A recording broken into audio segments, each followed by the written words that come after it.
Mirë mëngjes të gjithëve, ju përshëndes nga Reze Dielli, ja ku jemi sërish bashkë, uroj që të jetë një ditë e bukur për të gjithë ju, jemi në prag të fundjavës, jo vetëm për planet tuaja, për gatimet, por edhe për të lexuar.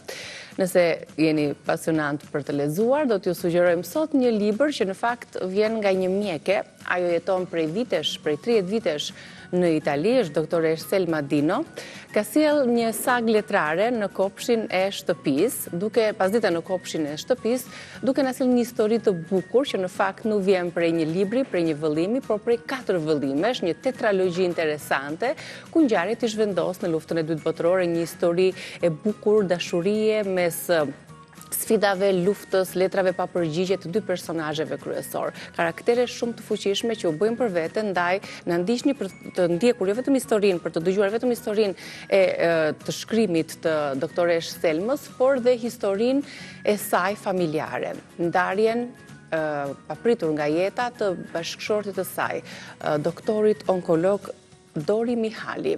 Jeta me të, sfidat, vështirësit, malli, kujtimi, humbja, dhimbja dhe se si ajo ka arritur ta përballojë përmes të shkruarit. Na ndiq në një histori shumë prekse, shumë emocionale. Tani do të bëhem gati për të shkuar në kuzhinë se më pret Albana për të nisur me recetat. Na ndiqni te gatimi.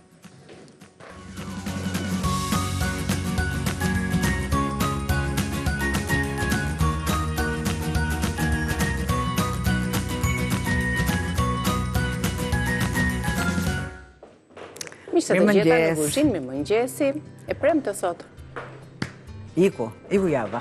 Iku java. Po, iku java. Fillon tjetra pra. Po mirë, në qoftë se nuk është ajo ikën e vjen, po në qoftë se unë çu kur është e premte në mëngjes, jo vetëm kur është e premte në mëngjes, çdo ditë që unë çohem në mëngjes, iku them dita e sotme.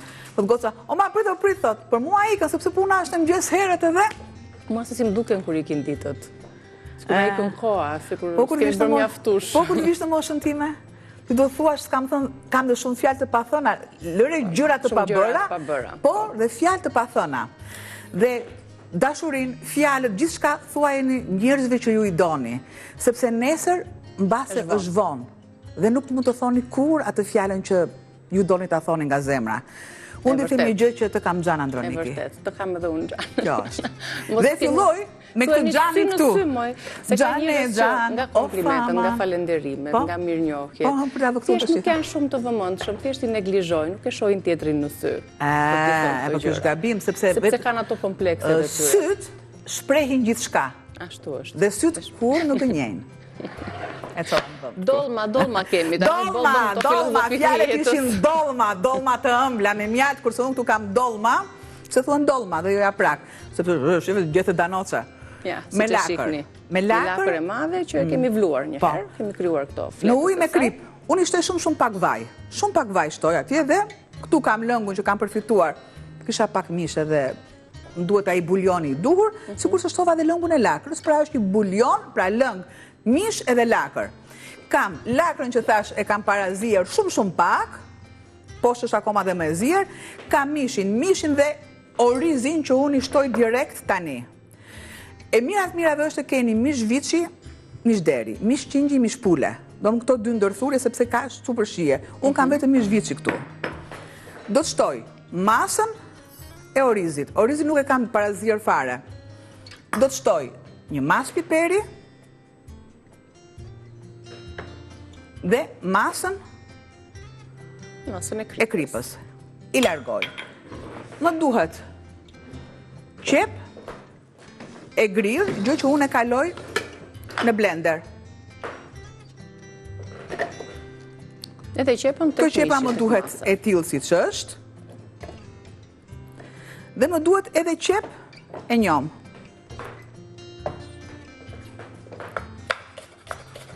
Tek qepa e njom do të shtoj edhe një pakës fresh për një shije më të veçantë. Këto më duhen këtu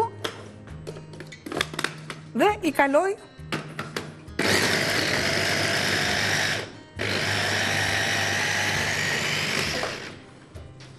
nuk më duhet asgjë.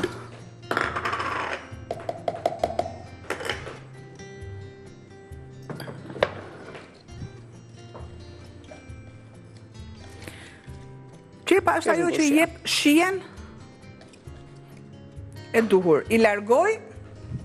Dhe masa duhet të punohet, të zihet, të bashkohen mirë ato përbërësit, sepse ndikojnë tek shija në fund. Më duhet.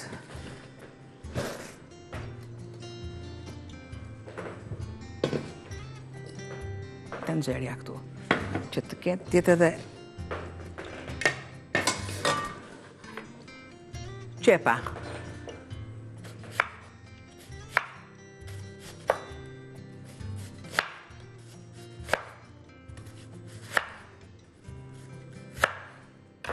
Pra një qep të gririmët, shtuar të mishit e orizi, dhe qepa tjetër në disqe, duke ja shtuar si shtrat.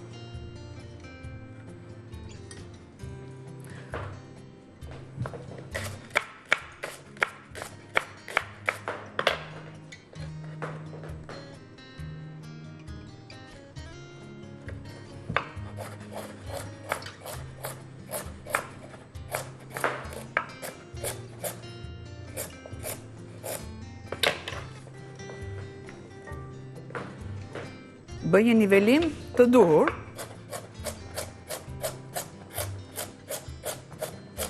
Që sigurisht ato do t'jenë pjesë e pjatës me dolma, do të ziejnë. Se kjo është e trash më tepër nga të duhet. Dhe ja shton edhe vlerat edhe shijen gatimit. Shtoj. Pra, vaj. Në shtratin e tiganit kemi shtruar qepët, preshin dhe karotat. Vaj këtu. Pakës lëngë. E largoj. Më duhet bim aromatike.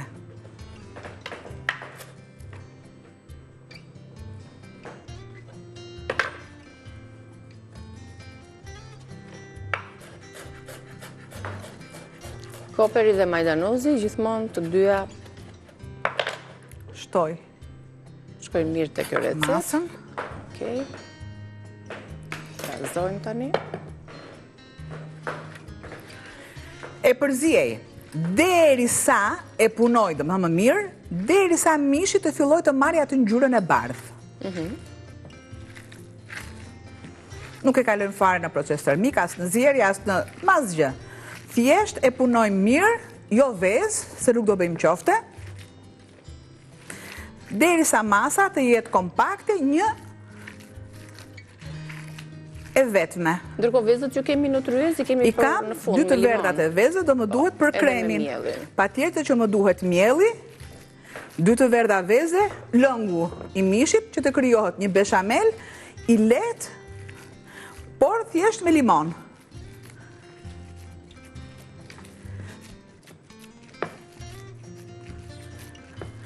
Ja.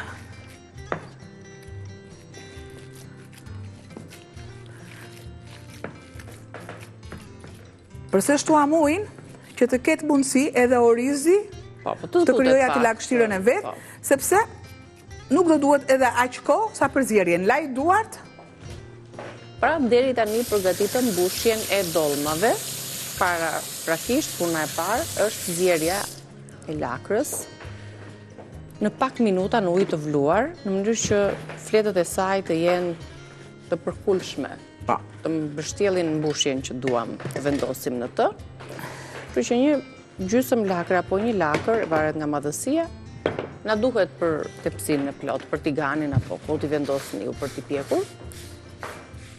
Që në fakt më shumë do të zjejnë, se do t'i shtojmë edhe lëngun aty, do t'a presi pastaj me vezë, limon dhe pak miell dhe në furr. Atëherë, merrni. Sigurisht do të lashgojmë, presim sa është e mundur kërcelli fort që na pengon në palosjen. Edhe këto fletët e lakrës janë shumë të shëndetshme në dhimbjet e gjurit, në dhimbjet e kyçeve. Po të doni, mund t'i dalin në gjys, po të doni.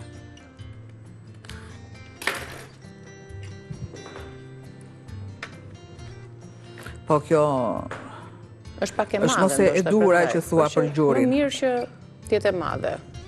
Sepse i bëjmë të mëdha, po. Niki mund të shtiti një heqësh këto? Po. Ja ti ndaj më njanë dhe heqim vetëm kërcelin. Marë.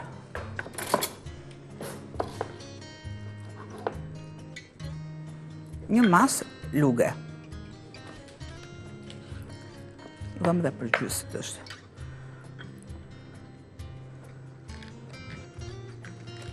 Ka fletë që janë pak më të mëdhaja, kështu që e shohim në varësi të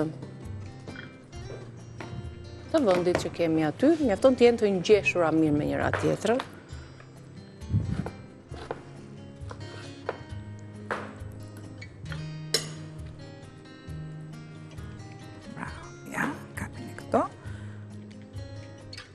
Edhe palosja dihet pjesa e palosur poshtë që të mos rrezikojmë daljen. Pra, një masë luge, një përthyerje e mirë, anësoret, si që bëjmë një zarf edhe ja. Pjesa e palosjes është poshtë. Ju e dini shumë mira të shprehjen, një dorë, lanë tjetrën të dyja faqet. Edhe kjo është gjiha më e mirë. Sepse kur I keni dhe gjethet e gatshme që t'i bën dikush tjetër është akoma dhe më e lehtë puna. Po ta pretendja. Po më mirë, për këtë punë jemi në fundit. Edhe është më së I duri ky gatim se është I stinës. Kemi lakrën në sezon, që qenë ka shumë e madhe si flet, ta mbushim më mirë këtë.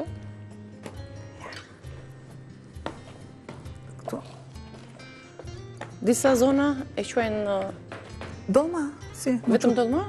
Dolma, japrak si quajnë dot? Me gjethet, jo, japrak kjo është, me gjethet e rushit. Si di. Basë për momentin dhe s'po kujtohet, se s'është... Si di si e quajnë në zona të ndryshme. Të na e thonë anvisat ndoshta këtë detaj. Ja. Sarma I thonë dhe përsëri me gjethen e rushit. Po. Është dialektore. Dialektore. Ja. Shife? Filloj këtu tani. Më duhet një më e vogël, që të kem në këtë pjesën këtu. A ka në një më të voçkël? Atëre, një sekundë të lutem. Po më e vogël se di.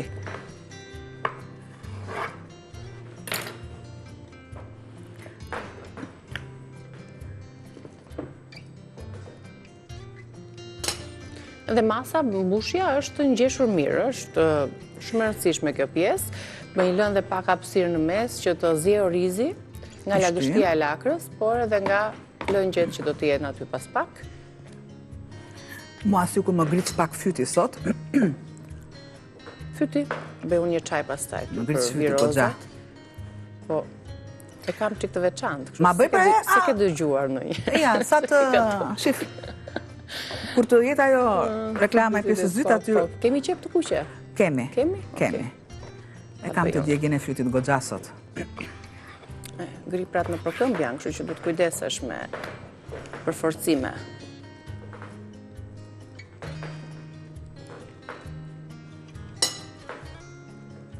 Një palosje e mirë dhe jemi në fund të mbushjes. Bëjmë një përsëritje të recetës tonë për përbërësi, duket shumë e bukur dhe do dali dhe shumë e shishme në fund, dolma me lakër dhe krem, për cilën ju duhen, ja duhet afrohem pak. Ju duhet një lakër e madhe, 500 gram mish I grirë, I përzier, 2 qep të thata, 2 qep të njoma, një presh I vogël, 2 karota, koper, majdanos, një filxhan çaj oriz, gjysmë filxhani me vaj ulliri, po aq edhe me ujë, lëngu I një limoni, krip dhe piper I zi. Për kremin ju duhen 2 të verdha vezësh, 2 lugë gjelle vaj, 2 lugë gjelle miell, 1 lugë gjelle niseshte mistri, që është dhe kjo opsionale, 500 ml lëng nga zjerja e lakrës, lëngu I 2-3 limonëve, krip, piper I zi dhe pak koper e grirë. Kjo është receta e shkruar, të cilën ju do ta gjeni pas pak edhe në rrjetet tona sociale apo edhe në YouTube-in e Reze Dielli, aty ku merrni dhe recetat të tjera. Gjethe lakre tjetër.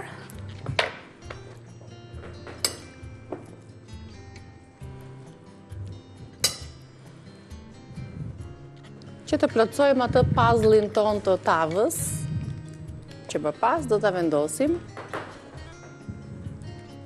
në furr apo jo? Në furr, në tenxhere, si do në jume? S'ka problem. Mund t'i vendosim një peshë sipër.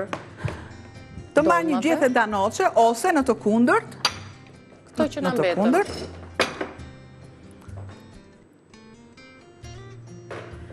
Filloj dhe i vendos të tilla. Pra, asnjë pjesë nuk shkon dëm. Ja. Se e bëm pak rëmuj vëndin. Ska, që ka këtu lagështirën ujnë e lakrës. Do të shtoj.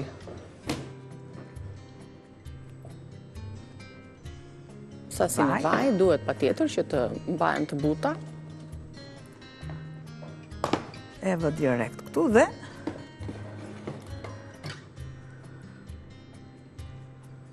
ne po japim më shumë vlera. Mund ta bëni me lëngun e lakrës, siç tham, po me lëngun e mishit është më i fuqishëm pastaj në shije dhe në vlera. Do vendos një pjatë sipër.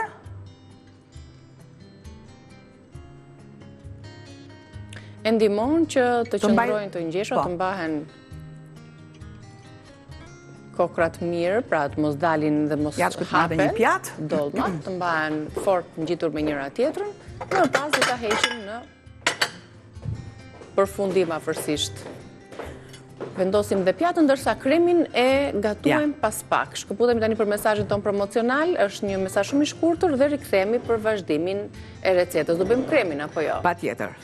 Do t'i bashkangjitim dollmave tani edhe kremin, i cilin unë e lexova në recetën e shkruar në ekran dhe ju e ndoqët.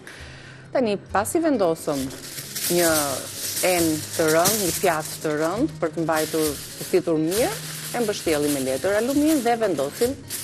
Që unë të kem mundësi të gatuani dhe unë të kem mundësi të gatuaj praktikisht një që bëhet në sobë dhe në furr, apo jo? Ne do vazhdojmë me pjesën tjetër të punës, kështu që direkt në furr. Ja, këtu. Sekond. Edhe e lëm në rahatin dhe temperaturën për procesin termik. Kremi kur t'i shtohet? Kremi do api tani direkt, një tenxhere simpatike marrë unë. E përgatisim tani dhe e shtojmë nga fundi i zjerjes, si bje, pasi të kenë ja, e bën një të vosh për fare. Shtoj, opa, vaj të shtoj. Pa, mos e ka marrë shumë të vosh për këtë tenxhere, e ka marrë dhe të vogël. Ja të marrë një më të marrë. Ose një më të marrë. Varet se kishim goxha dollma faktikisht dhe na duhet një sasi tjetër.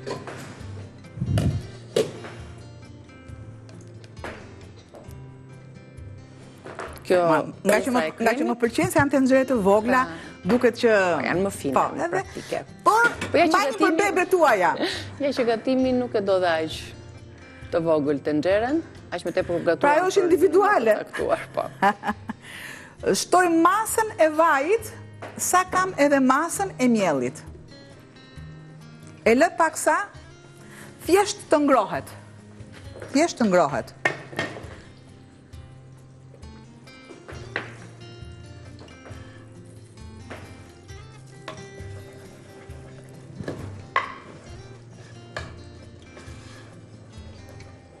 Tani, për pjesën e përbërësve të kremit, po e themi duke i shtuar, duke i përmendur, kemi mielin, pra vajin, lëngun e mishit, që përdorëm dhe për dollmat, kemi vezët dhe limonin.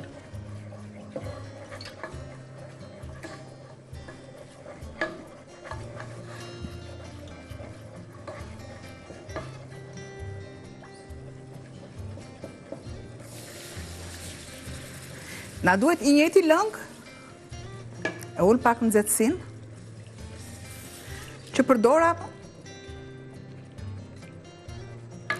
lëngun e lakrës. E trazoj derisa mos kem kokrizat.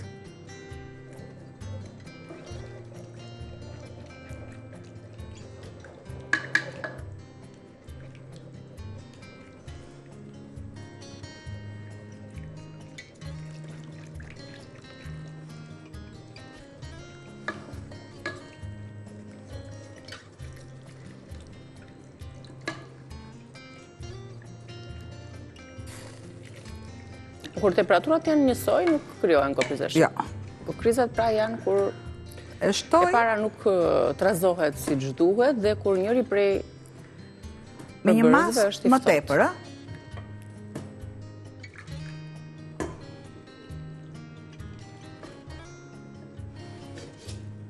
Kremi është E largoj se s'më duhet. dukuri. Kemi limonin, kemi dhe vezët për t'ja shtuar. Sa po të trashet pak, të plotësohet, të pluskoj. E ullë nxehtësin. Më duhen... Faktikisht e mora shumë të madhe këtë, po hajde. Pa. Sot pas kemi probleme për zgjedhje, njëri marrim të vogël. Atere, ja, mos thasho. Ja dhe një. Më duhen dy Të verda, do të pash apo të verda bardha? veze.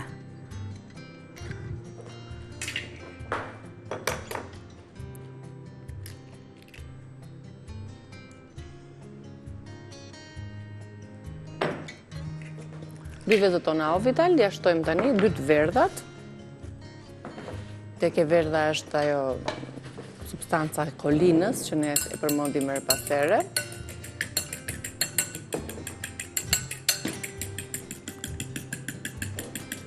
Dhe kemi dhe limonin.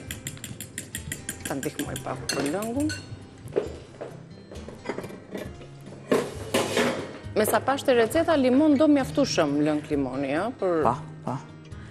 sasin që kemi, të plot po ja shtojmë. Që mos të më pritet veza, shtoj. E verda e vezës nuk ka shans që të pritet.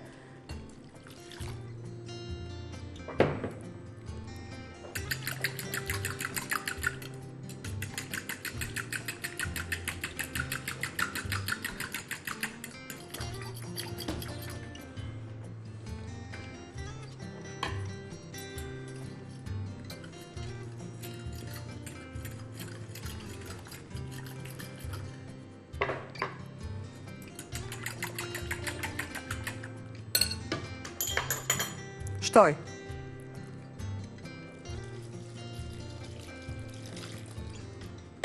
Ja, shtuam dhe vezët dhe kremi paka shumë është gati, do t'i E shtojmë dhe lëngun e limonit. minimalisht nxehtësia, sepse nuk më duhet edhe një krem i trash, po as i holl.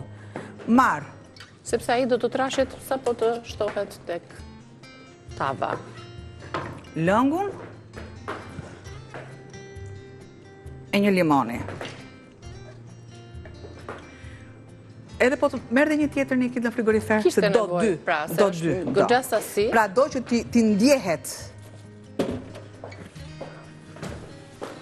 Ja, ta punoj pak edhe çfarë arome mirë. Ja. Lëshohet nga vajrat esencial që ka lëkura e limonit. Pra, ky është kremi, shikoj. Që dhe zbutet? Shife. Lëshohet më Ja, mirë lëngu. kjo Kremi duhet, është i dukuri. I lidhur mirë, delikat, i duhur për t'ja shtuar në fund, gjithmonë pasi të ketë zier dhe t'jetë përgatitur mirë pjesa e dolmave, të ketë zier mirë orizi dhe mishi. I shtohet, kjo qëndron dhe disa minuta mund të qëndroj pasi kemi shtuar lëngun. Një 10 minutë që të mpikset dhe të vazhdoj? Jo, e lëm sepse unë do pres, unë e heq. Ose e fikni fare nxehtësinë, ka pakun dhe keni të duhur. Për t'ja shtuar me një herë më pas. Ja, Kështu që presim në pas publicitetit edhe piqet pak tava dhe e tregojmë ndoshta të përfunduar deri në fund të hapësirës së gatimit, ju presim pas reklamave.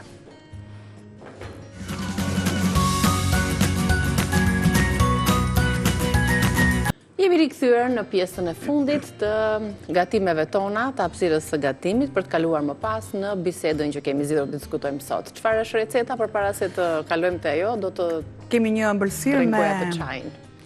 Me niseshte dhe me bajame, që mund të quajmë hall. Diçka të ëmbël kur në shkon mendja për diçka të ëmbël, se na bën alarmi. Atëra, një sekond, se më gërvishtaj shumë fyti sa se ke ide. Të gërvisht fyti, unë të premtova. Jo, që pun ke me sheqerin ti, që shke sheqer për fytin. Na mujna, se ka qajra plot.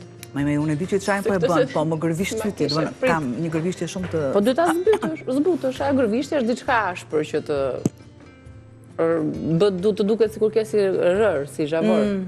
E prandaj dhe marrë dhe masën e sheqerit, prandaj e mora.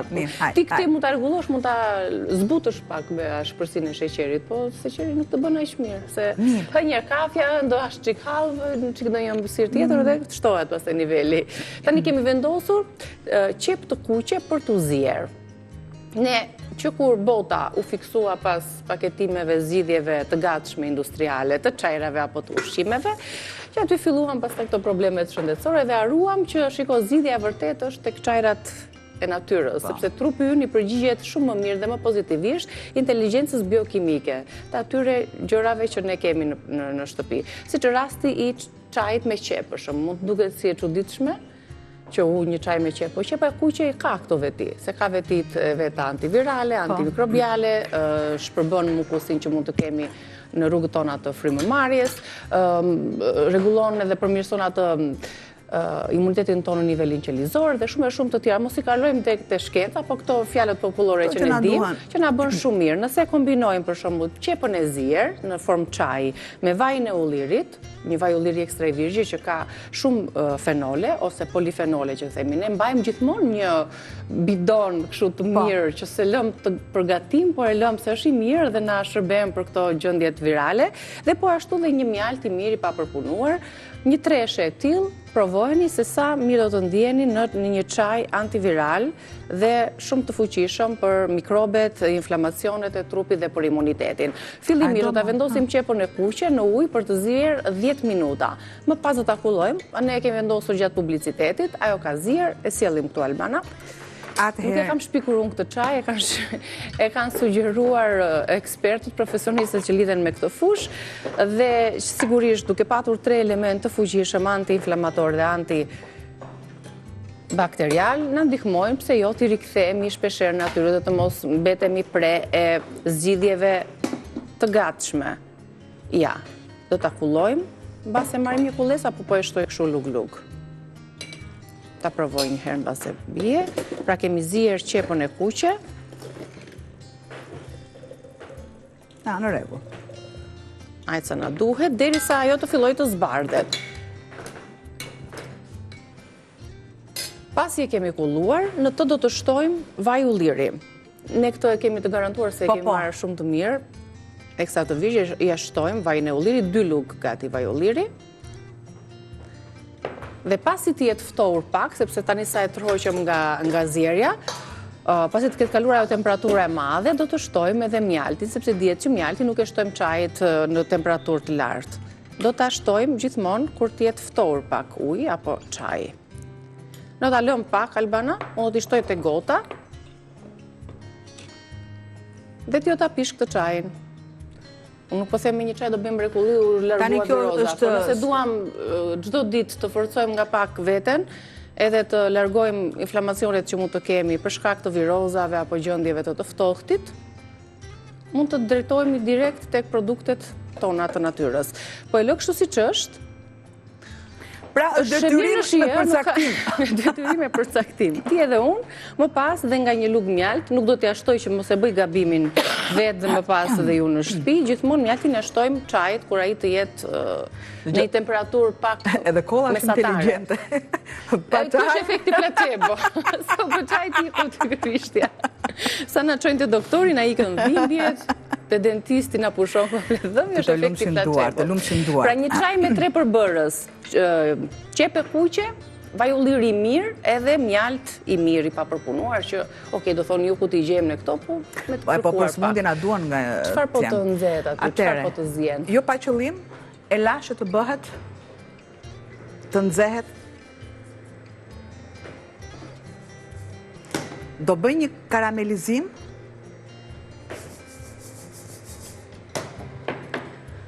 të sheqerit. Do të shtoj masën e një së shtesë.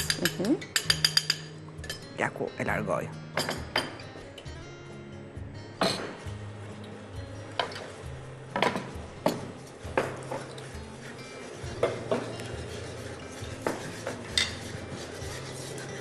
Ajo do filloj ai trazimi vazhdueshëm. Atëherë.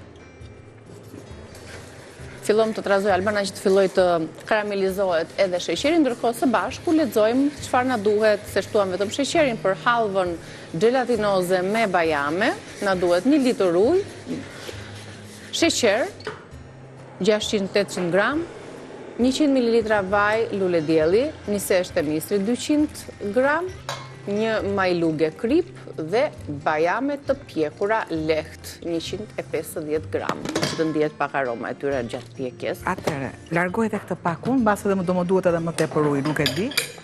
Po e mbush ta kemi gati. Po. Përzierjen e një seshtes, shif për një herë fillon dhe krijohet cimentosja, për një herë.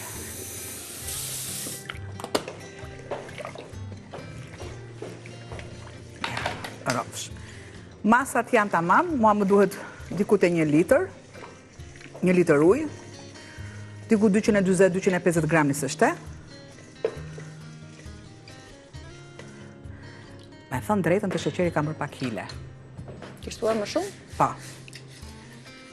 Pse? Sepse kam dashur që të kem një karamelizim të duhur.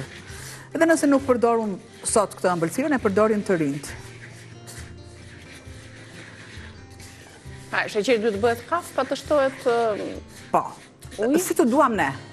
Okej. Në gjurën që duam ne, nuk është ajo hallva tradicionale epike që përdorim dihet se për kur, për ja.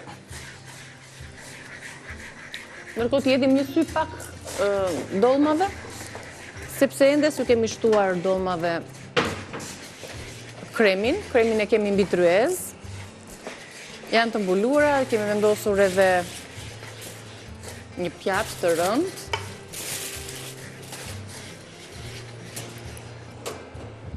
Por ndërkohë, çdo gjë do minutazhin e vet për të përgatitur.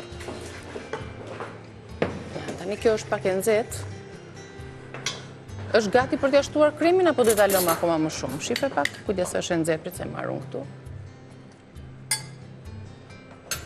Pra ka shtresën mbrojtëse me fletët e lakrës, ka gjithashtu edhe pjatën që i rëndon sipër.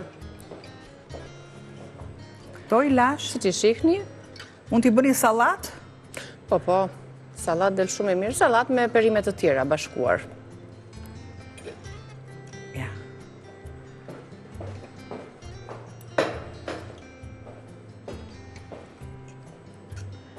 Normalisht Kanë akoma ujë, ka filluar të zjej, kujdes është e nxehtë. heqim pak ujë Niki, me garuzhen që ke. Po. Me garuzhen që ke.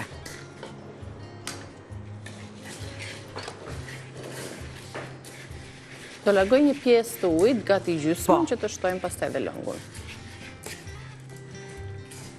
Vet lakrat, pasi i kemi zier, sigurisht dhe nga avujt, kur janë mbuluar, do të krijojnë lëngjet e tepër. Tani mund ta lëmë edhe të qëndroj më tepër në furr, por na duhet që diçka të bëjmë, të shtojmë edhe kremin.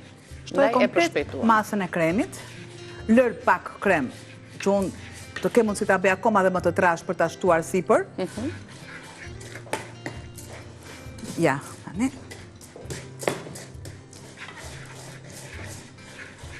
E trazojmë fillimisht kremin sepse ka krijuar atë cipën dhe i mbulojmë. Shumë mirë.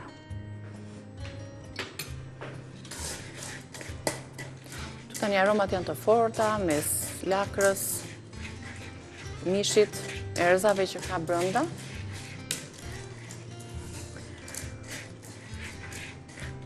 Pra derisa të mbulohen, pjesa e poshtme ka karotat, ka qepët, që ja vendosëm dhe ja. Kaq është mjaftueshëm. Sërish do ta vendosim në furr apo jo? Po. Shtoj këtu një mas vaji tani.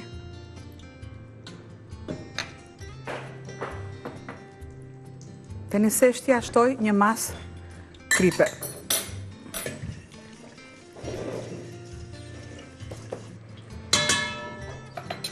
Kjo nuk ka nevojë për mbules sipër, për pjatë dhe... Jo. Kështu ta marri skuqen. Shiko si fillon tani edhe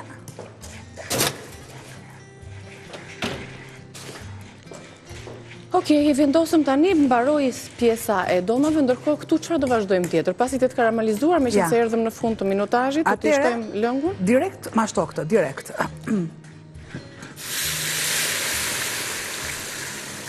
Mos ju shqetësoj, absolutisht, sepse do shkrihet sheqeri. Po, do të kaloj dhe më pas do t'ja shtojmë bajamet e pjekura, apo jo? Mirë, në këtë proces do t'a vazhdojmë, sepse minutazhi ka përfunduar. Ja, shiko, fillon dhe shkrihet, ja. Masa, direkt. Ne vazhdojmë me halvën, ndërkohë edhe çajit ja shtuam mjaltin, kujdesuni për veten.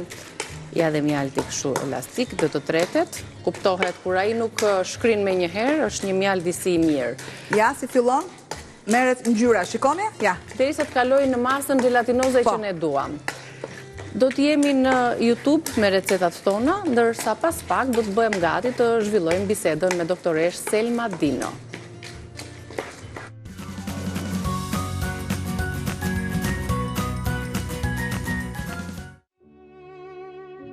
Të jesh midis mjekësisë dhe letërsisë duket si një gjendje me kahe të kundërta, por për Selma Dino nuk është kështu. Kjo edhe për faktin se në genet e saj buçon arti. Ajo është mbesa e shkrimtarit të njohur Ali Aslani. Selma Dino, bia e vet me dy prindër vetar arsimuar e me kulturë perëndimore, lindi në Tiranë. Ajo zgjodhi mjekësinë, u diplomua në vitin 1979 dhe më pas u specializua për ginekologji. Ishte viti 1991 ku pas ndryshimeve të sistemit, ajo u largua së bashku me bashkëshortin e saj, onkologun e njohur Dr. Dori Mihali, si dhe djalin e tyre të vogël aso kohe, për në Itali. Dino arriti të spikas edhe në vendin fqinj. Baraz vlerësoi diplomën e saj në Universitetin e Mjekësisë dhe Kirurgjisë në Milano, gjë që i dha mundësinë të ushtrojë profesionin e saj të dashur, por pasioni për letërsinë e bëri që paralelisht ta zhvillonte edhe këtë pjesë të saj, duke sjellë për lexuesin shqiptar një tetralogji shumë interesante. Pasdite në kopshtin e shtëpisë piktura dhe pasdite në kopshtin e shtëpisë muri, i ndarë në dy vëllime. Është pjesa e dytë e sagës, e cila ka filluar në pjesën e parë me piktura dhe do të vijojë më pas me Gjordani dhe kthimi në kopsht. Një mjeke me një shpirt të pasur artistik, e cila do të zbulojë në studio si erdhi në dritë botimi, frymëzimi për ta krijuar atë, si dhe për kraja e bashkëshortit të saj të ndjerë, Dori Mihali.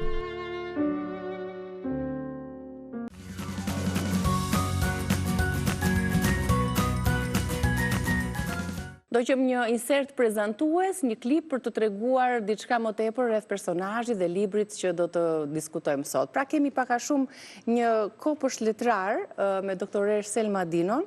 Mirë se erdhë doktoresh, kënaqësi që ju kam në Reze Dielli. Kënaqësi për mua që më keni ftuar. Për të folur pak për tetralogjinë tuaj, sepse libri Pasdite në kopshtin e shtëpisë, për të cilën doktoresh Selma Dino ka ardhur në Shqipëri për ta promovuar dhe për ta treguar për lexuesin shqiptar, nuk është vetëm një roman, por është një sagë e gjerë letrare, një tetralogji e vendosur në fakt në Anglinë e luftës së dytë botërore, në fillimet e luftës së dytë botërore, gjithçka ndodh në një fshat aty afër Londrës apo jo? Atëherë, në fakt ngjarja fillon në 3 shtator të 39-ës, kur Anglia hyn në luftë. Dhe Ana, që është kjo vajza protagonistja, që është vetëm 19 vjeç në atë moment, fillon e bëhet e ndërgjegjshme për periudhën. Në fillim nuk e pranon, sepse Ana ka ëndrat e veta dhe nuk lufta i duket diçka e largët dhe bile i duket edhe në disa pjesë i duket edhe një lloj egzagjerimi që bëjnë fshatarët. Se në qytet, në Londër, nuk ndihet ai shumë, sepse ajo do që të shkojnë në Londër. Është mësuar kështu me këtë jetën e vetë të lëvizshme, ndërsa i jati ka frikë, se i jati e ka jetuar luftën e parë botërore. E di që është lufta. Çfarë do të ndodhi, di çfarë ëndra mbeten në mes. E di se çdo me të thjesht në luftë. Por unë jam munduar të bëj edhe këto përshkrimet edhe në ambientin ku ndodhen, edhe në ambientet e brendshme. Kjo më ka ardhur nga librat që kam lexuar, nga librat se në atë kohë në rinin time, me këto mbaheshim, me shkrimtarët, sidomos me shkrimtarët anglezë, se shkrimtarët anglezë kishin diçka më shumë dritë, kurse francezët për shembull ishin më të errët. Më të lexojë. Anglezët do të ishin më të ftohtë përgjithsisht, por se duket po kishin ambientet, këto përshkrimet e ambienteve ishin që... Ishin më detajist? Ti thoje që aty dua të jetoj. Aq bukur e përshkruanin me detaj dhe me imtësi ambientin, Po, Jungle Swortit peizazhin. e saga e Forsythve, për shembull. Apo Charles Dickens. Ose Charles Dickensi, që çik më mbrapa. Më mbrapa. Kështu që ju jeni, pavarësisht se jeta juaj ka qenë mes Shqipërisë dhe Italisë, ju e shkruani një libër sikur të kishit jetuar në Angli. Pse pikërisht zgjodhët këtë periudhë, fillimin e luftës së dytë botërore? Sepse doja të përshkruaja karakterin e një intelektuali shqiptar të asaj kohe, që me tërmend ishin njerëz të kulturuar, njerëz që nuk ta peshonin kulturën e tyre, që nuk kishin, kështu i kam parë unë të paktën, nuk kishin mblefe, nuk kishin inate. Këto dy karaktere që janë ndërtuar mes Anës dhe Berlatit, se mes dy këtyre personazheve është e gjithë historia bazë dhe Kopshi që është një metaforë shumë e bukur. Janë personazhe të cilët ju i keni njohur në jetën reale, apo janë personazhe të cilat i keni krijuar, karaktere të cilat keni marrë pak nga të gjithë dhe ja keni veshur këtyre personazheve? Njeriu merr nga jeta pak nga të gjithë, po këta janë të gjithë personazh të trilluar. Janë të trilluar, Berlati është ai që mbron, si të thuash atë, në disa pika, mbron ato të qenit shqiptar, siç jemi ne shqiptarët, që kur jemi jashtë, kur jemi në vendin ton, e shajmë vendin. Kur jemi jashtë, bëhemi më patriot, kur jemi jashtë, pastaj e duam më shumë. Kush guxon të na i shaj të tregoj. Çfarë simbolizon Kopshti dhe pse zgjodhët këtë titull? Pse është pasdite dhe pse në një kopësht të një fshati? Atëherë, Ana ka një kujtim të rinisë së saj, ku në kopshtin e shtëpisë bëheshin këto pasditet e çajit, tek tavolina, edhe Ana është rritur me Elizabetën, me Jeremin, me ato Wilfridin, ata kanë qenë, ajo me Elizabetën kanë qenë çik më të vogla, këta djemtë kanë qenë pak më të mëdhenj. Kopshti ishte që këta fëmijë luanin në atë kopësht, edhe shpeshherë Ana ka një dashuri kaq të madhe për barin e kopshtit vetë, sa që shpesh kur ishte e vogël hiqte këpucët sepse donte të ndjente kontaktin. Një doktoresh si ju, pra ju keni punuar për vite me radhë në Shqipëri si ginekologe, apo jo? Më pas u zhvendosët me doktor Dori Mihali, në onkolog dhe farmakolog i specializuar në onkologji dhe kimioterapi, u zhvendosët në Milano bashkë me djalin tuaj të vogël. Atëherë Dori këtu nuk ishte specializim. Dori ishte Dori ai që unë kam lëvizur prej Dorit, se unë ndryshe nuk do kisha lëvizur nga Shqipëria. Po Dori t'i erdhi, si i thonë asaj, shpirtin majt hundës, sepse e quan nga një fshat i humbur, në një fshat tjetër më të humbur, gjoja pastaj kishte ca njohje familja e tia, sepse edhe gjyshi kishte qenë mjek, edhe kush nuk e njihte. Në Vlorë dhe psikiatria mban emrin e tij, apo jo?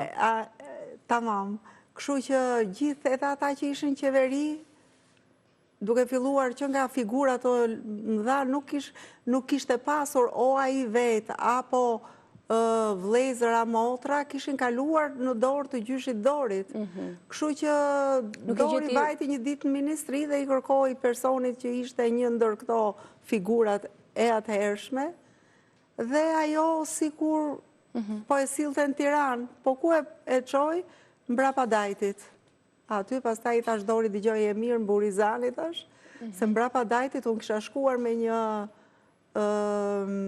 një mision, një lloj kontrolli që bënin për smundjet e lëkurës.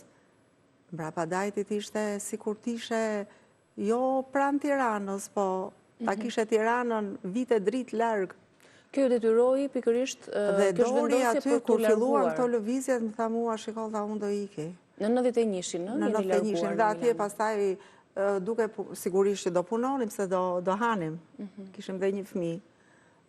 Pastaj Dori bëri Dori i pari atë barazimin e diplomës, se nuk na njihej, ne morëm programet këtu, po jo vetëm ne, bën shumë shqiptarë në atë kohë. Po pastaj Dori u fut dhe specializimit, mori pjesë në disa konkurse, fitoj në 2 konkurse, i fitoj, pastaj s'dinte këtë merte, i thash merë këtë kemioterapinë, se është më mirë, i blenë më shumë, do kesh më shumë pacient.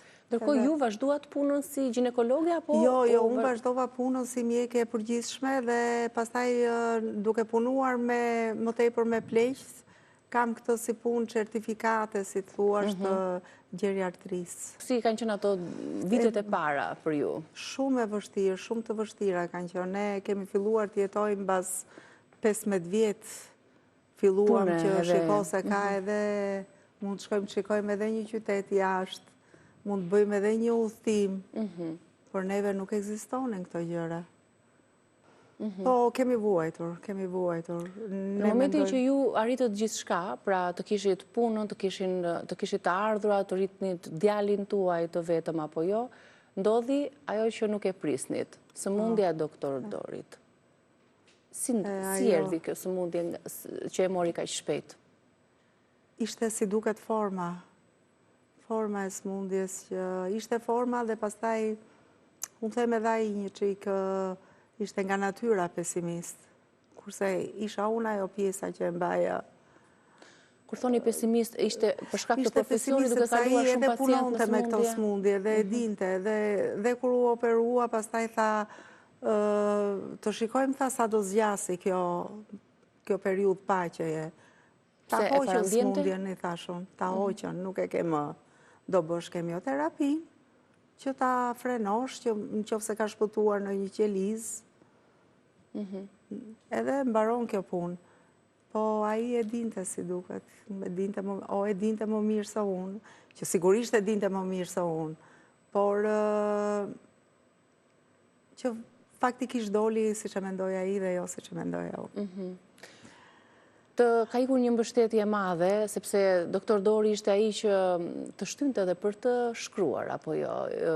Madje ai ka qenë iniciatori që se një gjest i vogël, një dhuratë e vogël, siç ishte makina e shkrimit që ju e keni rrëfyer, të ka nxitur dhe të shkruash. Jo, ajo ka qenë shumë përpara, mund të ketë qenë viti 93, kishim pak që ishim në Itali.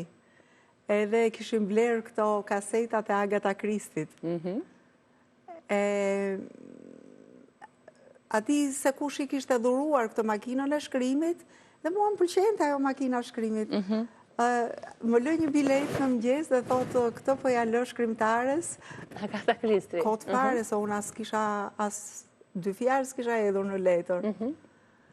Edhe pa jo mbaroja. Po e morët seriozisht gjithsesi, nuk e morët si një shaka. Jo, nuk e mora, e mora si shaka, qesha, pastaj nuk e di se ku përfundoja jo makina e shkrimit, mbasi ndruam disa shtëpi në Milano. Pra nuk fillua të shkronit të kjo makina e shkrimit, por në kompjuter. Jo, pastaj na erdhi kompjuterin në 95-ën, 96-ën, kemi qenë ndër të parët që kemi marrë kompjuter në atë kohë, se Dori ishte i apasionuar pas këtyre gjërave. Teknologjisë. Me që atë intensitet pune, ngarkesë, ritëm, mjek, të cilët orar pa orar duhet jenë në turnin e tyre, kur shkruanit ju, doktoresh Selma? Unë e gjeja kohën, sepse kur ke një gjë që të apasionon, e gjen gjithmonë kohën, edhe ulesh, edhe vazhdon atë që ke në mend. Po e merja me vete atë laptopin, edhe kur kisha turnet e natës. Në punë? Në punë, se thoja që ndër një telefonat dhe tjetrës, ose do njerë ishin ato... Po ngjarja ishte në mendje dhe ju e gjenit një hapësirë për ta shkruar. Po ishin dhe ato kërkesat që duhet të ngrihesh dhe dikja të shtëpia e Cmurit, se nuk që thjesht çështja e lehtë. A ishte doktor Dori bashkëshorti juaj, ai që lexonte i pari, çfarë ju shkruanit në kompjuter? Si reagonte, çfarë këshilla t'i jepte, meqense ishte lexuesi i parë gjithmonë shpërshtypja e parë? Atëherë librin unë e solla këtu me PDF-e, e solla këtij kushuririt tim djalit Dajës, Ardian Aslanit, se dhe ai është një njohës i mirë i do ta zbulojmë dhe këtë pjesë që doktoresh Selma Dino është mbesa e drejt për drejt e poetit të madh të mirënjohur adhetarit të madh Ali Aslanit, poetit vlonjat. Kështu që është më se kuptueshme nga vjen ky dell në të shkruar apo jo, krahas profesionit tuaj si mjeke. Ardiani e lexoi librin, e lexoi mirë po duke qenë edhe ai, sa ai është disa vjet më i ri se unë, po prap themi që është kjo gjenerata jonë. Ai vajti dhe e printoi. Jo vetëm që e printoi, po e lidhi, bëri dhe ca kopertina. Dhe na solli një kopje, bëri 2 kopje. Një kopje e ka vetë, e ka akoma në shtëpi. Një kopje e kam unë në Milano, ku Dori e lexoi letër edhe Dori. Edhe Dori e ka lexuar të gjithë librin. Sigurisht më bënte vërejtjet e tia, do me thënë, unë këtyre njerëzve ju trombesha, nuk i trombesha shtëpis botuese, as një qik. Këtyre njerëzve të mi që kritika e tyre ose më ngazollonte, kur ishte e mirë, kur ishte e keqe, sigurisht më... Personazhi kryesor, Perlati, ka shumë pak ose ka pak nga karakteri i Dorit. Apo jo, pse keni dashur që ta fshihni Dorin bashortin tuaj në një personazh të tillë? Po të vjen natyrshëm ajo se kur ndërton një personazh, një karakter, do t'i japësh ca veti të një personi që ke aty afër. Vjen natyrshëm, nuk e di. Bashortit, pra doktor Dori, më lejoni të drejtojmë doktor Dori, se është një doktor shumë i njohur dhe ka dhënë shumë për, jo vetëm për komunitetin shqiptar, për këtë sëmundjet e rënda kancerogjene. Ishte ai që bëri kopertinën e librit tuaj, ja besuat ta bënte kopertinën këtë të pikturës, apo jo, dhe kopertinën e dytë muri. Të dyja kopertinat janë të menduara dhe të skicuara prej tij. Më trego pak për atë moment, kur ai vendosi, pasi kishte lexuar librin, të bënte kopertinën e tij. Atëherë, kjo ka ndodhur në dhjetor të... Kjo ka ndodhur në fund të 22-shit, në fund të 21-shit. Ku doktor Dori ishte mirë me shëndet? Jo, nuk që mirë, ishte operuar. Ishte operuar. Edhe... Ndërkohë ishte dhe libri im që po dilte. Ato kopertinat që më kishin propozuar që nuk më pëlqyen, edhe një ditë vi nga puna dhe gjej Dorin që kishte skicuar ato anën që bën pikturën, bëri na 2-3 variante që mua më pëlqyen, edhe pastaj i thash Dori, thash, po ai e kishte bërë si me, jo me tërmend, e kishte bërë si me shaka, po diçka që me mendjen e tia nuk do ishte ajo. Unë me njerë u dashurova, mbas asaj thash Dori, kjo do jetë. Do bëhet me ngjyra, sigurisht, edhe pastaj dolëm, blem ngjyrat. Kopertina e dytë, apo jo, edhe murit e sagës. Kopertinën e dytë, ai e bëri me një nxitim të madh, sepse sikur ta dinte që nuk do ishte gjatë me i fjalë. Ka dhe ngjyrat bardhezi të kombinuara me ngjyrat e tjera, ana dhe Perlati. Bardhezi, që është kjo bota jonë këteja, që ishte atëhere, se tani... Që tregon këtë botën bardhezi dhe ngjyrat e tjera që pristeshin të ndodhnin në vazhdim. Këta janë 2 personazh që dalin tek libri i dytë, por që ky është një si të thuash, një lajmërim, para lajmërim i asaj që do ndodhi tek i treti. Më pas, libri i tretë? Se po ta shikosh, këta kanë hedhur, Dori e ka bërë, ka lënë dhe atë dadon, që këta e kanë hedhur shortin, këta do ka përcejnë murin. Dhe ka dalë tillë që do ka bëhet, çfarë të bëhet, këta do largoheshin. Ndërsa tek libri i tretë, më pas, kopertinën ja besuat djalit tuaj, si një vazhdim edhe trashëgimi sagës edhe tetralogjisë familjare. Janë 4 vëllime të tilla, një rrëfim jashtëzakonshëm. Si është, doktoresh Selma, si ndryshoi në fakt shkrimi juaj pas largimit të bashkëshortit nga jeta? A shkruan ndryshe një grua që ka dashur dhe ka humbur më pas njeriun e zemrës? Si ka ndryshuar të shkruarit tuaj? A është po e njëjta? Po, librin unë e kisha shkruar. Të katra? Të katërta janë të mbaruara. Kështu që unë tani kam për të bërë disa, si të thuar, ca ritokime, ca gjëra, ca furça të vogla, ca sfumatura, po ngjarja është ajo. Edhe Dori kishte edhe një personazh të dashur të në këtë libër. Ndër këta një sigurisht personazh dytësor, por që i pëlqente ajo plaka. Plaka e pyllit. Që është një personazh pak fantastik. Më tha mua, mirë, ke guxuar këtu, tha, po thashun, ky është realizmi magjik, i thashun. Si mbushej mendja. Pastaj filloi të lexonte, filloi nga ai Gabriel Garcia Marquez, sa i ka hedhur i pari këto. Po mirë, më tha mua, hajtë, ke të drejtë. Të dy mjek, sigurisht që e njihnit sëmundjen, e dinit që si do të ecte ajo paka shumë të pak të doktor Dori, por si mjek dhe si bashkëshort, si e përjetuat ju largimin dhe sëmundjen? Nuk, unë, kjo pjesë është një plagë e jetës time. Nuk jam, unë 3 ditët e fundit e kam kuptuar. Nuk e besonit? Jo, nuk pajtohesha kur me atë. Do me thënë, unë isha në qiell. Ishte ju optimiste që nuk e Vinin njerëzit, beson? edhe njerëzit e mi vinin të më flisnin, që të më zbrisnin në tokë dhe të më thonin, shiko se situata është kështu, duhet të përgatitesh. Kur më shikonin mua që isha kthyer nga ana tjetër, nuk guxonin të ma thonin. A kishte një peng, doktor Dori, që ja u la edhe jetoni me atë kujtim, me atë porosi, apo amanet, apo në lidhjen me shkrimin tuaj, me mënyrën se si u ta shihni humbjen e tij? Jo, nuk më duk siguri ku pa pishmane. Iku i që Dori ka ikur me shumë dinjitet. Dori kërkoj gjithë njerëzit, unë nda me ta, bile dikush i tha që ka qenë një fat i madh që të kemi ndeshur në jetën. Unë personalisht i tha ky person në jetën time, dhe Dori tha edhe për mua, tha, ka qenë po e njëjta gjë, edhe unë e quaj veten me fat.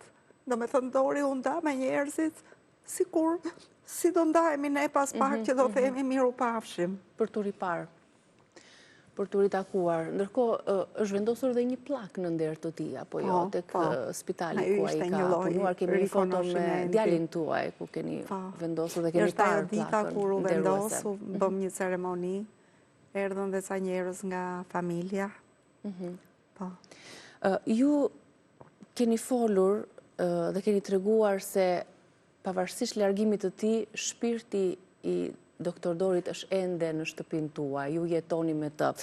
Si e përjeton, do doja të dija një mjeke këtë besim, se mes shkencës dhe asaj ndjesisë shpirtërore, si e ndjeni ju praninë e tij në përditshmërinë tuaj? Në çdo libër kam vënë një thënie në fillim, bile nuk e di se tek ajo italishtja më ka shpëtuar dhe nuk e kanë votuar, tek kjo shqip është natyra,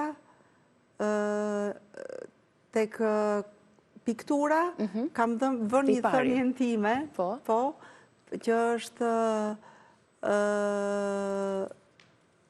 natyra, arti, dashuria, janë 3 gjërat më të rëndësishme në botë. Kush nuk i ka njohur, nuk ka jetuar. Ose kush i ka njohur, se nuk e di se e kam ndërtuar, nuk kam më frikë vdekjen. Se këto 3 gjëra janë. 3 element, po. Për mua të rëndësishme. Tek i dyti kam vënë me që është ajo lufta, ajo regjimi i errët në Shqipëri, kam vënë një fjalë të atij Truçidite, që është, do me thënë, se njeriu me këtë kam unë, që po të kishim qenë një popull më i guximshëm, ne jemi një popull i guximshëm, por po të kishim pasur një lloj besimi njëri me tjetrin, dhe të ishim mbledhur shumë veta dhe të ishim rebeluar në atë kohë, mbase do kishim fituar diçka dhe nuk do kishim pasur këtë rëndesë 45 vjeçare, ku janë deprimuar, ku janë ndrydhur talente, se ne jemi një popull me fantazi, kemi diell, na ka bërë natyra me fantazi. Ne jemi me shpirt, ne zjejmë brënda, nuk jemi njerëz të mefsht. Mendo çka na rritur tani shqiptarët, do të mire, do të keq, po Shqipëria është një vend ku jetohet. Tirana, unë do jetoja shumë mirë në Tiranë. Kishit menduar që ndërsa tek i treti... Nëse do të ishit në Tiranë, do të shkruanit? Po, besoj që po. Tani, sepse të shkruaj në atë kohë, ishe gjithmonë në buzë të greminës, se s'dihet se si ta merrnin. Nuk e di, ju e dini që Ismail Kadareja ka qenë duke që ishte gjitha ajo penë e madhe dhe kanë dashur ta... Për shkak të mendimet dhe... Ismail Kadareja ka guxuar në atë kohë. Po pra, për mendimin dhe guximin e tij. Ka qenë i vetmi që ka guxuar në atë kohë. Le të thonë të tjerët shkrimtarët e tjerë, asnjëri. Të gjithë kanë shkruar pro regjimit. Ai ka shkruar pro regjimit, por ama për një sy më të zhvilluar.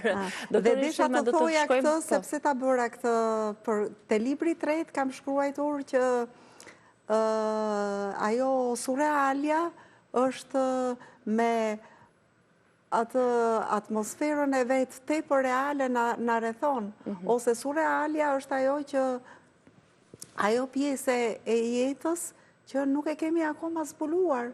Do të shkëputemi për pak publicitet dhe do të vijojmë bisedën tonë vetëm pas pak, kështu që qëndroni dhe ju. Patjetër.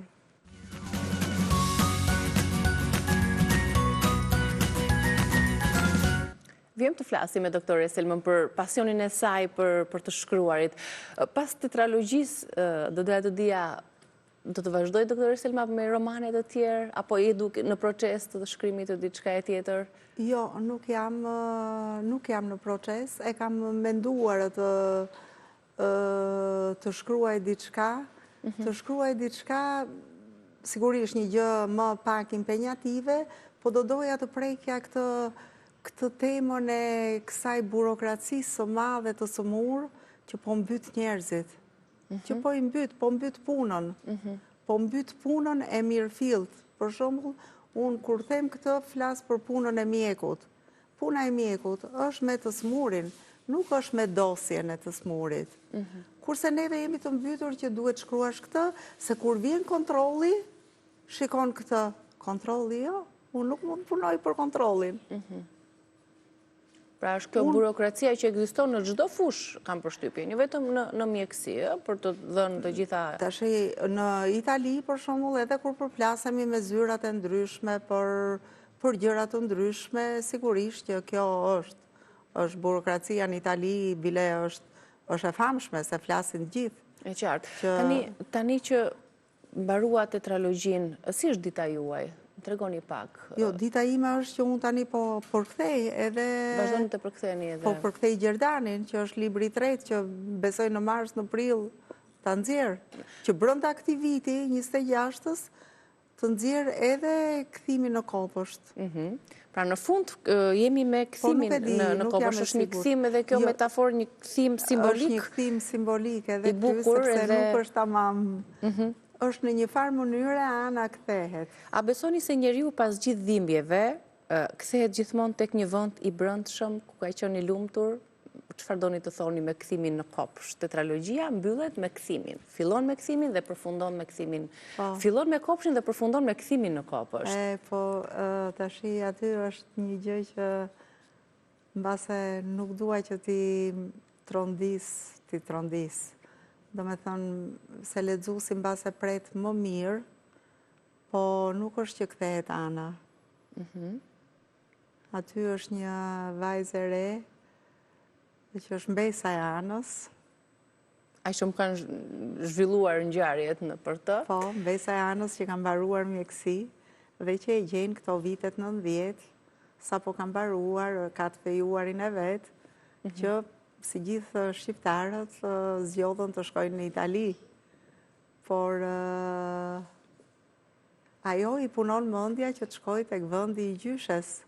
Dhe ky i shoqi i thot, po ku do shkosh, thot, në një fshat, thot. Aty nuk kam petur. Fshat, thot, Mirë pa ajo nuk e dëgjon dhe shkon bën programon një rrugë, sepse ajo ka shkruar diçka, ka shkruar ca pralla që i ka treguar gjyshja, ajo i ka hedhur në libër dhe i ka botuar në Shqipëri, edhe ka marrë një lloj kompensi, si thuash, edhe ato para ja ka dedikuar këtij udhëtimi në Angli. Në Angli.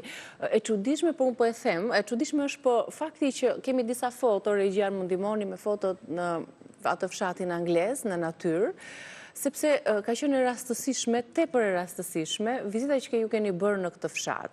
Dhe ku keni shkuar me doktor Dorin në fshatin anglez, çdo gjë u kthye mbrapsht. Pra ju kishit shkruar librin, kishit përshkruar fshatin. Jo, nuk që e rastësishme. Unë bajta tamam aty ku, sepse unë mora hartën që e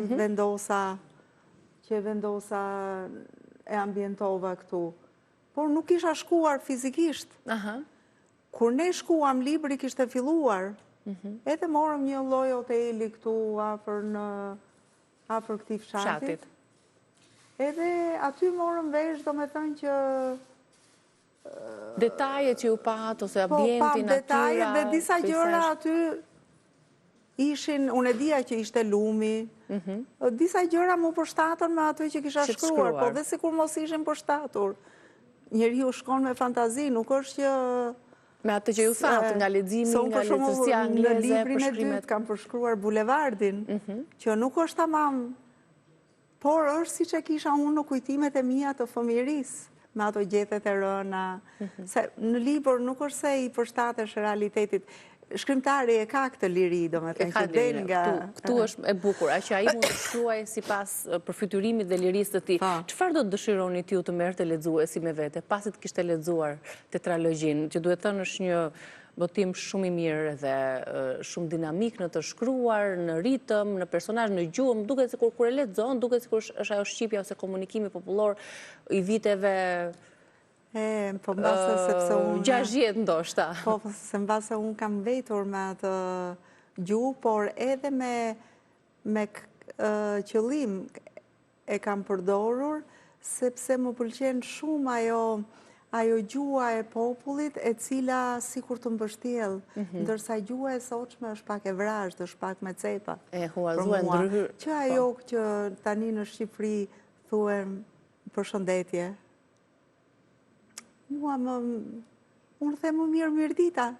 Unë bile dhe letrat akoma, dhe letrat që bëj me mail, letrat qofte dhe zyrtare, e filloj me mirë dita, edhe në italisht, edhe ose e mbyll poshtë ditë të mbar, apo...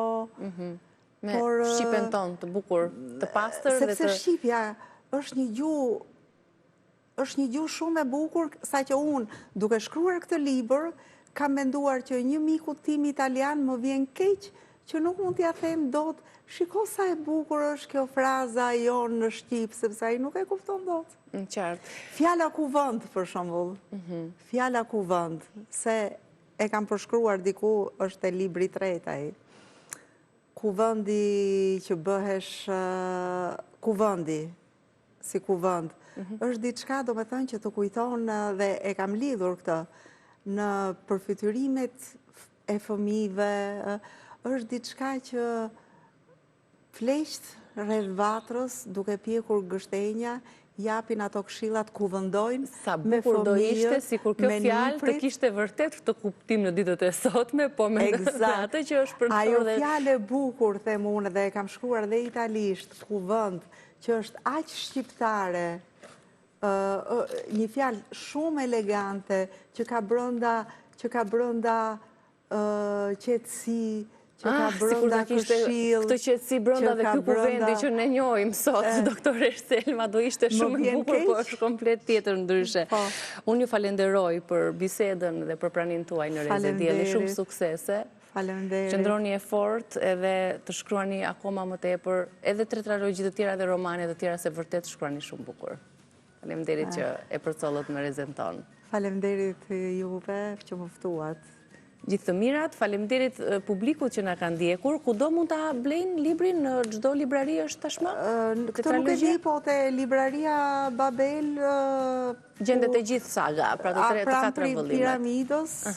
Aty mund ta kontaktoj lexuesi për të njohur një botë tjetër. Faleminderit. Me shtëpinë botuese Dudaj, duhet të thënë, apo jo se është një kujdes i veçantë i zonjës Arlinda Dudaj. Faleminderit edhe një herë. Libraria është libraria Dudaj. Absolutisht. Kalofshi një ditë të bukur, faleminderit që na ndoqët në këtë bisedë me doktoresh Selma Dino.